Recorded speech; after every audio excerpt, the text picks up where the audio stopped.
Good morning बच्चों। मैं कुलदीप बिरवाल, प्रवक्ता वाणिज्य, government senior secondary school Kalayat, district Kaithal, आप सबका आज की ऑनलाइन क्लास में स्वागत करता हूं। आज हम 12वीं कक्षा के विषय व्यवसाय अध्ययन के अंतर्गत नेतृत्व, उसका अर्थ और उसके महत्व के बारे में पढ़ेंगे।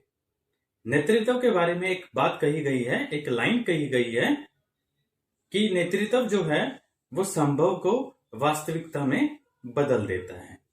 तो चलिए आज हम नेतृत्व के बारे में और ज्यादा अधिक जानकारी प्राप्त करते हैं। तो चलिए चर्चा करते हैं नेतृत्व यानी लीडरशिप पर। तो सबसे पहले जान लेते हैं कि आज हम क्या सीखेंगे। सबसे पहले हम नेतृत्व का अर्थ और उसकी परिभाषा को समझने का प्रयास करेंगे।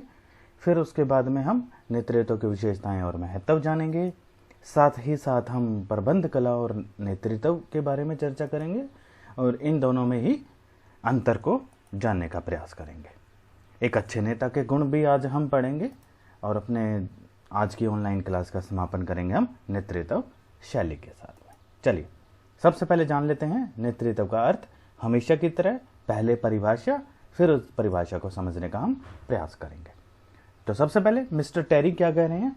नेतृत्व एक क्रिया है व्यक्तियों को प्रभावित करने की, जिससे वे स्वेच्छा से सामूहिक उद्देश्यों के लिए प्रतिस्पर्धित हो सकें। तो एक नेतृत्व एक इस प्रकार का कार्य है जो अपने अधीनस्थ कार्य करने वाले व्यक्तियों को इतना प्रभावित कर देता है कि वो अपनी इच्छा से कंपनी या फैक्ट्री के उद्देश्यों को प्राप्त करने में लग जाते हैं। दूसरी डेफिनेशन में समझते हैं। ग्लुएक क्या कह रहे हैं? नेतृत्व एक पारस्परिक व्यवहारों का समूह है।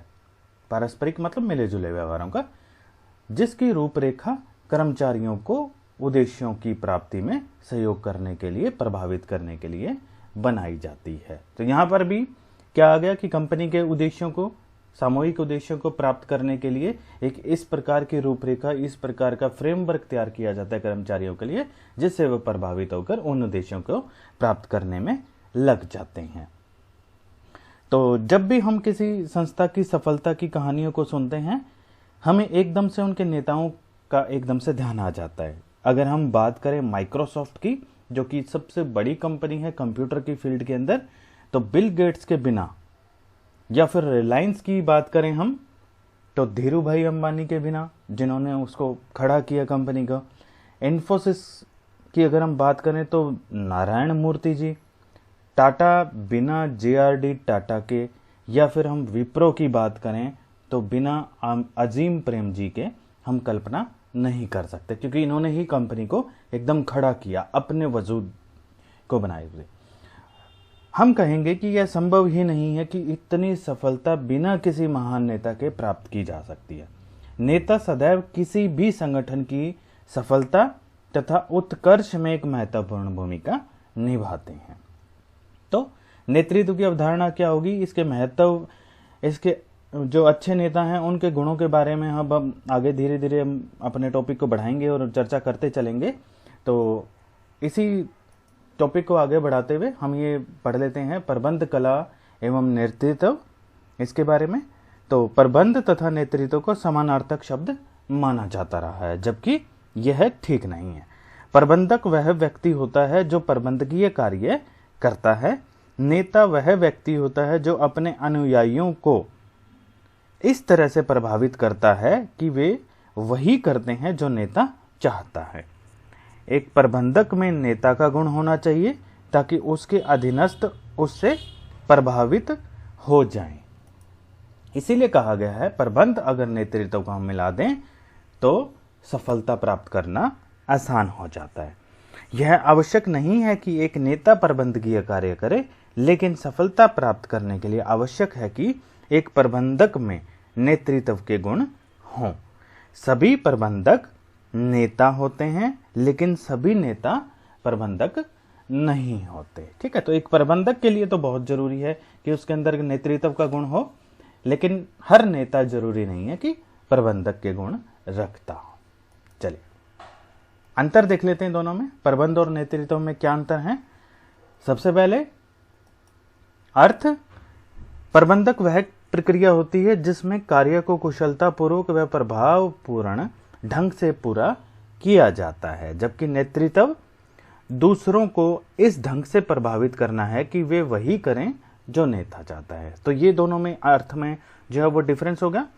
फिर से दोहरा देता हूं, प्रबंध वह प्रक्रिया है जिसमें कार्य को कुशलतापूर्वक व प्रभावपूर्ण ढंग से पूरा किया जाता है, जबकि नेतृत्व दूसरों को इस ढंग से प्रभावित करना है कि वे वही करें जो नेता चाहता है। ठीक है, तो दूसरा हम आधार ले लेते हैं अंतर का क्षेत्र। प्रबंधक का क्षेत्र जो है विस्तृत होता है, बहुत बड़ा होता है, जबकि नेतृत्व का क्षेत्र जो है वो छोटा होता है, संकुचित होता है।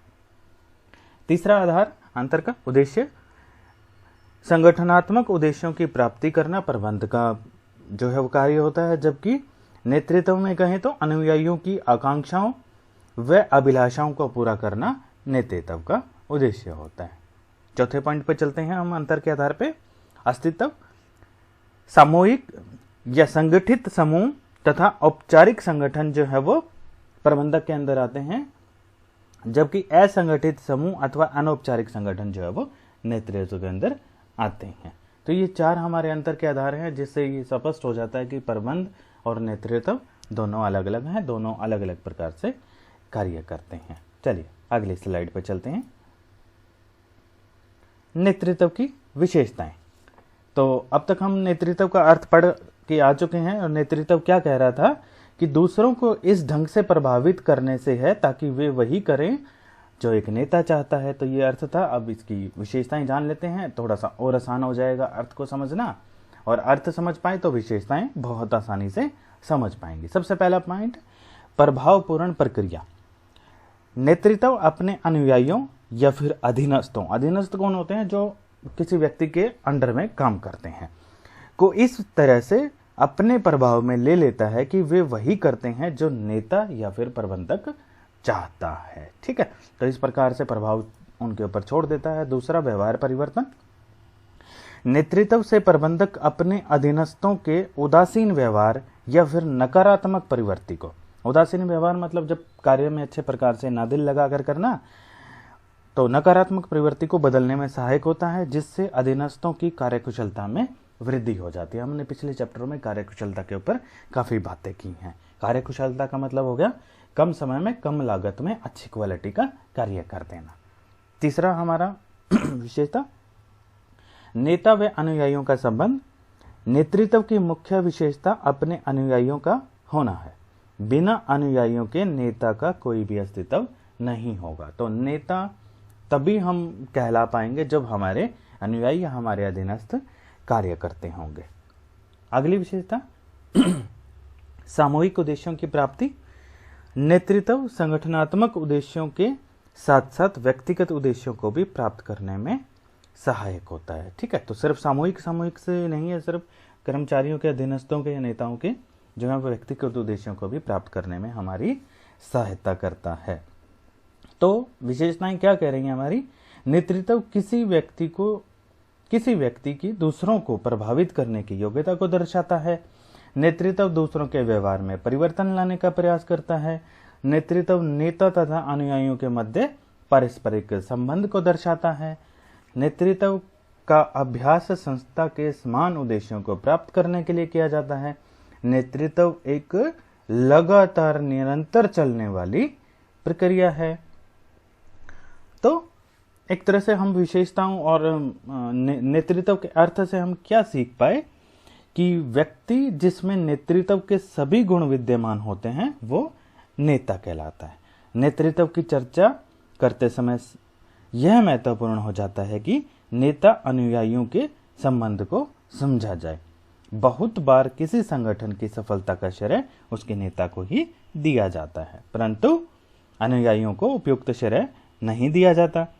बहुत सारे अनुयायी संबंधित कारक जैसे कि उनका कौशल, ज्ञान, प्रतिस्पर्धा, सहयोग करने की इच्छा, सामूहिक मनोवृत्ति यानी कि जिसको टीम स्पिरिट कहते हैं इत्यादि, व्यक्ति को एक महान नेता की श्रेणी में लाकर खड़ा कर देते हैं। ऐसा इसलिए कहा जाता है कि अनुयायी स्वीकृति के द्वारा एक व्यक्ति को अपनी इच्छा से अच्छा नेता बनाते हैं। इसीलिए यह माना जाता है कि नेता तथा अनुयायी दोनों ही नेतृत्व की प्रक्रिया में सबसे महत्वपूर्ण भूमिका निभाते हैं। चलिए आगे बढ़ाते हैं टॉपिक को। नेतृत्व का महत्व। किसी संगठन की सफलता में नेतृत्व का एक मुख्य कारक है, ये अब तक हमने जान लिया है। इतिहास में भी अगर हम उठाकर देखें तो यही बताता है कि बहुत सारे संगठनों की सफलता या असफलता के बीच में जो डिफरेंस मिलेगा वो मिलेगा लीडरशिप का, यानी कि नेतृत्व का। स्टीफन कोरी ने अपने उपयुक्त उल्लेख किया है, मतलब उन्होंने कहा है कि जो एक प्रसिद्ध प्रबंधक परामर्श रहे हैं स्टीफन कोरी, उन्होंने कहा कि प्रबंधक महत्वपूर्ण है परंतु नेता संगठन की निरंतर सफलता के लिए आवश्यक है। एक नेता न केवल अपने अनुयायियों को संगठित रूप से जो है वो इकट्ठा कर सकता है, साथ ही साथ वो बहुत अच्छे ढंग से जो है वो उनसे कार्य भी करवा लेता है। तो लक्ष्य प्राप्ति के लिए प्रतिबद्ध रहते हैं, ये आवश्यक संसाधनों की भी एकत्रित करते हैं, वो क्या क्या चीजें जरूरी हैं, उन्हें मार्गदर्शन देता है, उन्हें अच्छे प्रकार से गाइड करता है, अपने अधीनस्थों को उद्देश्य प्राप्ति के लिए उत्प्रेरित भी करता है, यानी कि कार्य करने के लिए उत्साहित करता है। तो अब कुछ महत्व हम जान लेते हैं। नेतृत्व का क्या महत्व, थोड़ा सा और ज्यादा इस चीज को समझने में आसानी होगी। सबसे पहले व्यवहार पर प्रभाव, हमारी जो है वो विशेषता। नेतृत्व से प्रबंधक अपने अधीनस्थों के व्यवहार में सकारात्मक परिवर्तन लाता है, पॉजिटिवनेस लाता है उनके अंदर। वे पूरी क्षमता और लगन के साथ में फिर कार्य करने लग जाते हैं। यही तो हम चाहते हैं कि पूरी क्षमता के साथ कार्य करें, जो योग्यता उनके अंदर है, जो कुशलता उनके अंदर है, उसका पूर्ण जो है वो उपयोग कर पाए। तो कार्य करेंगे तो क्या होगा, उससे संस्था जो है वो बहुत बढ़िया तरीके से और अच्छे ढंग से जो है वो ऊपर चढ़ना शुरू हो जाएगी। दूसरा महत्व, अनुयायियों की आवश्यकताएं। तो एक अच्छा नेता या प्रबंधक अपने अनुयायियों या अधीनस्थों के साथ संगठनात्मक संबंधों के साथ साथ उनके व्यक्तिगत संबंधों को भी ध्यान में रखता है। यह उनकी व्यक्तिगत आवश्यकताओं को भी पूरा करता है, जिससे वे और अधिक संतुष्ट होकर बढ़िया कार्य करने लग जाते हैं। क्या हो सकते हैं, इंसेंटिव वगैरह हो गए, समय पर सैलरी मिलना हो गया, समय पर जो है वो सैलरी का बढ़ावा हो गया, हर साल जिस भी समय आए एक बढ़िया तरीके से बढ़ावा करना, ये सारी व्यक्तिगत आवश्यकताएं हो सकती है। फिर अगला, परिवर्तनों को लागू करने में सहायक। आज व्यवसाय को बदलते वातावरण में कार्य करना पड़ता है। बदलते वातावरण में सफलता प्राप्त करने के लिए विभिन्न प्रकार के परिवर्तन करने जरूरी हो जाते हैं। एक नेतृत्व गुण वाला प्रबंधक इन परिवर्तनों को आसानी से संस्था में लागू करवा सकता है। नहीं तो क्या होता है, विरोधाभास होता है, इन चीजों का परिवर्तन करना चाहते नहीं हैं वर्कर्स। तो अगर अच्छा लीडर होगा, अच्छा प्रबंधक होगा तो ये आसानी से कर पाएगा। और फिर सबसे जरूरी, झगड़ों का निपटारा। एक संस्था में होने वाले विभिन्न झगड़ों का निपटारा एक नेता बड़ी आसानी से कर लेता है। मीडिएटरशिप बहुत अच्छे से कर लेगा वो, और इन सभी को जो है वो छोटे मोटे बड़े झगड़े जो भी हैं, स्ट्राइक वगैरह हो गए, उनका अच्छे से निपटारा कर लेता। तो क्या कह रहा है नेतृत्व का महत्व? नेतृत्व व्यक्तियों के व्यवहार को प्रभावित करता है। दूसरा, एक नेता कर्मियों के साथ व्यक्तिगत संबंध बनाकर रखता है और उनकी व्यक्तिगत आवश्यकताओं को भी ध्यान में रखता है। तीसरा, आवश्यकता पड़ने पर जितने भी प्रकार के व्यवसाय में परिवर्तन होते हैं उनको लागू करने में आसानी कर देता है। और फिर सबसे जरूरी, लास्ट में, झगड़ों का आसानी से निपटारा कर देता है वो। तो ये कुछ ऐसे महत्व हैं नेतृत्व के, जिससे कि एक अच्छे नेता का होना जो है वो एक तरह से जरूरी नजर आना शुरू हो जाता है कि जरूर होना चाहिए एक अच्छा नेता। चलिए, अच्छे नेता के गुण, बड़ा अच्छा टॉपिक है, प्रश्न इसमें से आने के अधिकतर चांस रहते हैं। एक अच्छे नेता में क्या गुण होने चाहिए? सबसे पहले, ऐसे कौन कौन से गुण हैं जो एक अच्छे नेता में होने चाहिए? क्या बच्चों आप मुझे बता पाएंगे कि एक अच्छा नेता किस प्रकार के गुण रखता है? क्या ऐसे कुछ सामान्य विशेषताएं या गुण हैं जो सभी अच्छे नेताओं में समान रूप से पाए जाते हैं? इस प्रकार की ऐसी कितने गुण हो सकते हैं जो एक नेता को सफल बनाने में जो है वो मदद कर सकते हैं? ये कुछ ऐसे दिमाग में जो है वो प्रश्न उठने चाहिए, जिससे कि मुझे लगे या हमें लगे कि महसूस हो कि जब हमें नेता बनना हो तो हम उन सारी चीज़ों को जो है वो अपने अंदर, उन सारे गुणों को हम अपने अंदर जो है वो ढाल सकें।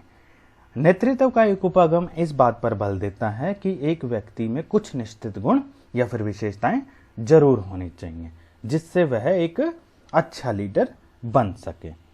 मिस्टर जो हमने टेरी की जो डेफिनेशन पढ़ी थी पहले, उन्हीं के अकॉर्डिंग अगर हम बात करें तो वो क्या कह रहे हैं कि ऊर्जा, भावनात्मक स्थिरता, मानवीय संबंधों का ज्ञान, ऊर्जा मतलब एनर्जेटिक होना चाहिए वो, भावात्मक स्थिरता का मतलब एकदम से किसी की फीलिंग्स में ना बह जाए, मानवीय संबंधों का उसको ज्ञान होना चाहिए, लोगों की वैल्यू को वो समझे, अभिप्रेरणा करने वाला होना चाहिए यानी कि प्रेरित करता रहे, संप्रेषण उसके अंदर होना चाहिए यानी कि उसके अंदर बोलने का कौशल होना चाहिए, शिक्षण योग्यता उसके अंदर होनी चाहिए, अगर कोई किसी भी चीज़ को समझाना है तो अच्छे ढंग से समझा पाए, सामाजिक कौशल उसके अंदर होने चाहिए, वो सोशल व्यक्ति होना चाहिए, टेक्निकल नॉलेज उसके अंदर होनी चाहिए। मिस्टर टेरी ने कुछ ऐसी बातें बताई हैं जो होनी चाहिए। अब हम डिटेल में इसको पढ़ लेते हैं कि किस प्रकार के गुण जो है वो एक नेता के अंदर होने चाहिए ताकि वो एक सफल नेतृत्व कर पाए और अच्छे नेता जो है वो बन पाए। सबसे पहले शारीरिक विशेषताएं। शारीरिक विशेषताएं में क्या आता है, जैसे कि हाइट हो गई, वेट हो गया यानी कि वजन, स्वास्थ्य कैसा है, रूप रंग इत्यादि की उपस्थिति किसी व्यक्ति के शारीरिक व्यक्तित्व का निर्धारण करती है। ऐसा माना भी जाता है कि अच्छी शारीरिक विशेषताएं लोगों को आकर्षित करती हैं। स्वास्थ्य और सहनशीलता एक नेता को मेहनत पूर्वक कार्य करने में सहयोग करती हैं। अगर स्वास्थ्य ही ठीक नहीं होगा तो फिर हम कार्य ऊर्जा पूर्वक, जैसे कि मिस्टर टेरी ने कहा था कि ऊर्जावान होना चाहिए नेता को, तो वो वाला गुण तो आ ही नहीं पाएगा उसके अंदर जब तक वो स्वस्थ नहीं होगा। तो जब हम यानी कि नेता मेहनत पूर्वक कार्य करता है तो वो दूसरों को भी उसी उत्साह और लगन के साथ कार्य करने के लिए भी प्रेरित करता है। दूसरा गुण जो एक अच्छे नेता के अंदर होना चाहिए वो है ज्ञान, नॉलेज।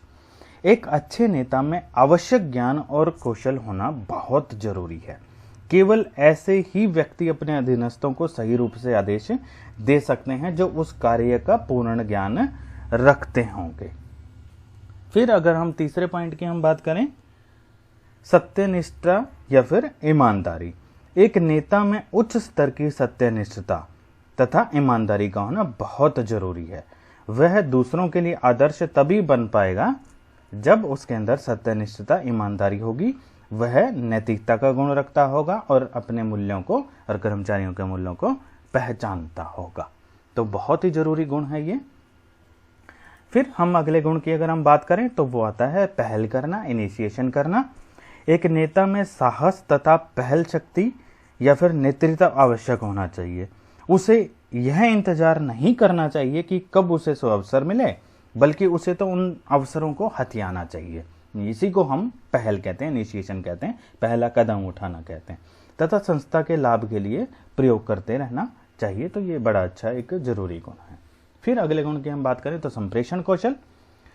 एक नेता को अच्छा संप्रेषक होना चाहिए, मतलब जो अपनी बात को बहुत अच्छे ढंग से रख सके, उसमें अपने विचारों को स्पष्ट समझाने की योग्यता होनी चाहिए तथा वह यह भी कर पाए कि लोग उसके विचारों को आसानी से समझ सके। उसे केवल एक अच्छा वक्ता ही नहीं होना चाहिए बल्कि एक अच्छा श्रोता भी होना चाहिए। वो सिर्फ बोलने का कला ना रखता हो, वो दूसरों की बात सुनने और उनको समझने की भी कला रखता हो। एक अच्छा श्रोता, शिक्षक, परामर्शक, मार्गदर्शक, विश्वसनीय होना बहुत जरूरी है, तभी जाकर वो सबसे मिलजुल कर कार्य करवा पाएगा। फिर अभिप्रेरणा कौशल। एक नेता को एक प्रभावशाली अभिप्रेरक भी होना चाहिए। उसे लोगों की आवश्यकताओं को समझना चाहिए और उनकी आवश्यकताओं को संतुष्ट करने के लिए उनको लगातार अभिप्रेरित करते रहना चाहिए। तो अभिप्रेरणा का गुण होना चाहिए उनके अंदर। फिर आत्मविश्वास, ये तो सभी के लिए जरूरी होता है, एक नेता के लिए तो फिर होगा ही। एक नेता में उच्च स्तर का आत्मविश्वास होना चाहिए, यहाँ तक कि अत्यंत कठिन समय में भी वह अपना विश्वास ना खो पाए। वास्तविकता में अगर हम कहें तो यदि नेता में आत्मविश्वास की कमी है तो वह अपने अनुयायियों को कभी भी अपने विश्वास में नहीं ले पाएगा। तो बहुत ही महत्वपूर्ण गुण है। फिर हम अगले गुण की बात करें, निर्णय लेने की क्षमता। कार्य के प्रबंधन में नेता का निर्णायक जो एक गुण होता है उनके अंदर वो बहुत महत्वपूर्ण होता है। तो निर्णय लेने की जो है उसके अंदर क्षमता होनी चाहिए, ताकि जो है वो समय पर निर्णय ले सके। ये ना हो कि समय निकल जाए और उसके बाद वो निर्णय ले। और हमारा आखिरी जो गुण रहेगा वो रहेगा सामाजिक कौशल। एक नेता को सबसे मिलजुल कर रहना चाहिए तथा अपने सहकर्मियों या अनुयायियों से मैत्रीपूर्ण व्यवहार रखना चाहिए। तो हम कह सकते हैं कि यह आवश्यक नहीं है कि सभी नेता इन सभी अच्छे गुणों को रखता हो, लेकिन हमेशा इन सभी गुणों को जो है वो अपने व्यवहार में ढालने का लगातार प्रयास जो है वो एक अच्छे नेता को करना चाहिए, तभी वो एक अच्छा नेता बन पाएगा। नेतृत्व शैली बड़ा ही महत्वपूर्ण पॉइंट है, छोटा सा पॉइंट है लेकिन बहुत ही महत्वपूर्ण। नेतृत्व व्यवहार और शैलियों के कई सिद्धांत हैं, उसमें से हम 3 जो हैं वो इस प्रकार की चीज़ें पढ़ेंगे जो आपको स्क्रीन पर दिखाई दे रही हैं। इन्हीं को हम पढ़ लेते हैं फटाफट से। सबसे पहला है एक तंत्रीय अथवा सत्तावादी नेता। तो नेतृत्व शैली का अर्थ क्या कहें हम कि प्राधिकारों का प्रयोग करना नेतृत्व शैली के अंदर आता है, कि मैं किस प्रकार से अपने नेतृत्व को जो है वो अपने नेतृत्व गुण को किस प्रकार से प्रयोग में लाता हूँ। तो हम 3 प्रकार के जो हैं वो इसके अंदर जो है वो सिद्धांत लेके चल रहे हैं कि किस किस प्रकार से जो है वो नेतृत्व शैली होती है। शैली किसी भी चीज़ को करने की कला को हम कह सकते हैं। तो नेतृत्व हम 3 प्रकार की जो है वो शैलियाँ हम पढ़ लेते हैं। सबसे पहला एक तंत्रीय अथवा सत्तावादी नेता। एक सत्तावादी नेता आदर्श नेता होता है तथा यह अपेक्षा करता है कि उसके अधीनस्थ आदेशों का पालन करें। यदि एक प्रबंधक इस शैली को अपनाता है तो प्रबंधक द्वारा दिए गए आदेशों के अनुसार कार्य करने हेतु अधीनस्थों को केवल एक तरफा संप्रेषण किया जाता है। यानी कि नेतृत्व जो कर रहे हैं नेता वो ही अपनी तरफ से आदेश देगा, जबकि दूसरी तरफ से अधीनस्थों की तरफ से कुछ नहीं लेने वाला वो। यह नेता हठकर्मी होता है, अर्थात परिवर्तन नहीं होने देना चाहता अथवा अपने विरोध को पसंद नहीं करता। उसका अनुगमन इस मान्यता पर आधारित होता है कि परिणामों के आधार पर पुरस्कार और दंड दोनों दिए जा सकते हैं।